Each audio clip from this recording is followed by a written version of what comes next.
Excuse me, but are you a librarian?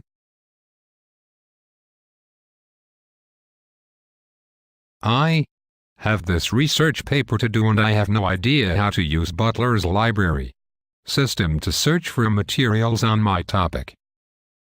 Do you have a topic picked out yet?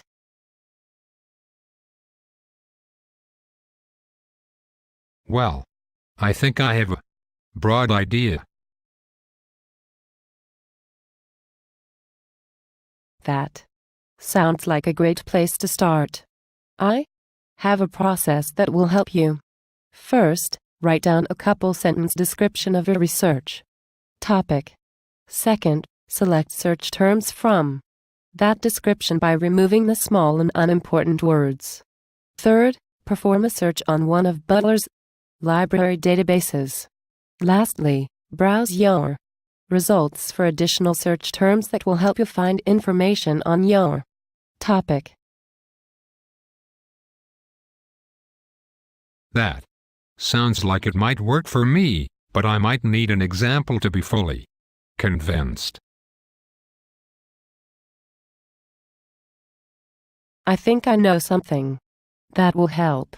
Let's watch this YouTube video by Irma Minerva called From Question to Keyword.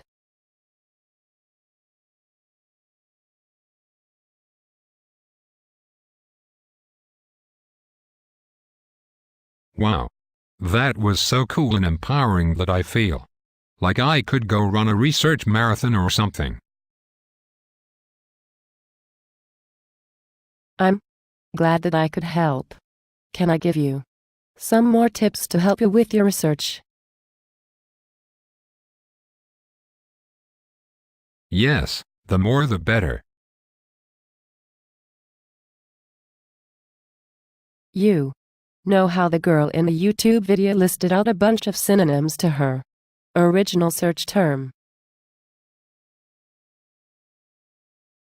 Yes, I noticed that. What was she doing? She was keeping a list of all the search terms that will be helpful for finding information on her topic. Now that she has this list, she can better manipulate her word choices to find a variety of information. Do you think this is something that you can do with your research? Oh, yes, definitely. I cannot even contain my excitement about all these new search strategies. Please tell me more. There are these cool things called Boolean operators that will help you expand or narrow your results. And guess what? They're words you have already heard before, and, or, and not. How do I use these? It's pretty simple. Use the word and in all capital letters to narrow your results by telling the database that you want all of the search terms to appear in the results. For example, if you want the search terms cloning, humans, and ethics to appear in your results, type it like this.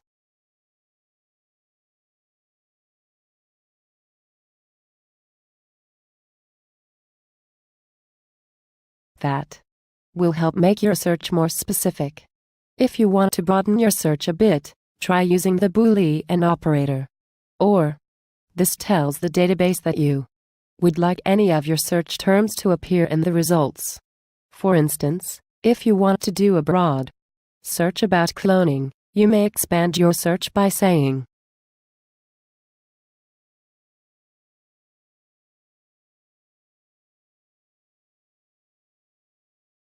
if you want to exclude a word from your search or want the database to ignore certain results that have a specific word, you can use the Boolean operator. Not. Maybe you want to know about cloning, but not about sheep cloning. Your search would look like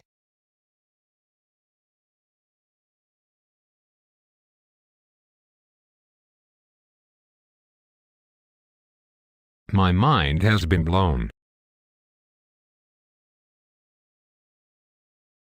Oh, You just wait. There's more. I'm so glad. I love doing research, especially with all of these helpful tips. You will love research so much more once you start using Butler's library databases to find information on your topic. What is a database? A database is a collection of data that can be found using organized search procedures.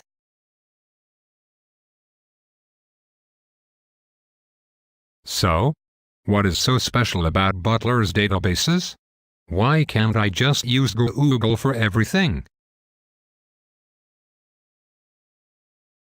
Library databases focus on more scholarly information that will be useful for your research.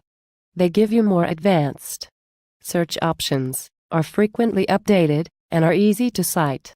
Also, since the library pays for these databases, you have access to even more information. So, what databases does the Butler Library have for me to use? You see, Butler has approximately 188 databases.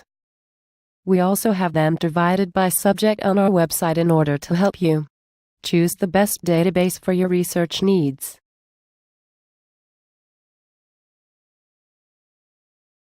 What if I'm not sure what subject my search falls under? We have some databases that encompass many disciplines. Some examples are Academic Search Premier, JSTOR, and Web of Science for articles, Corrado for reference materials, eBrary for books, and the Library Catalog for books, CDs, DVDs, and more. Or, you can use the Primo Search option on the home page of our website that allows you to search most of the databases in the library catalog all at one time. Wow! Librarians are too cool and know so much about doing research. I bet you even know how to find the full text of all the articles. Aw, shucks. And I sure do. Perfect. How about you just do my research for me? Then. How about I just teach you how to do it so you can be an expert researcher too? Sometimes, the citation for a book or article has a link to the PDF version for your immediate use. If that's not the case, you might see what we call the Find It button. Click on the Find It button, and you will access the Find It menu that will list possible sources for the item. This menu may suggest searching the Butler catalog, may link to other databases that may provide full text for the article, may link to a Google Scholar search, and should provide you with a direct link to an interlibrary loan form if none of the other menu choices lead to the item you want. How does that interlibrary loan thing work? With interlibrary loan, you can borrow items from other libraries. Once you have set up an account, it is very easy to make a loan request. If an item you need is not available at our library, just click on the Submit an Interlibrary Loan Request with a link in the Find It menu. You will be prompted to log in, and then you will see your request filled out in the form. All you need to do is click the Submit Request button at the bottom of the form. You can also fill out a request form on your own by going directly to Interlibrary Loan from the link on the library's homepage. You are the best. I think I want to try this stuff on my own now. That's a great idea. You now know how to find broader search terms, use Boolean operators to expand or narrow your search, use the Butler databases to access information, and locate your sources by using the Find It button or Interlibrary Loan. It is now your turn to apply these skills. Remember that if you need help at any point during your research, the librarians at Butler's Library are happy to help.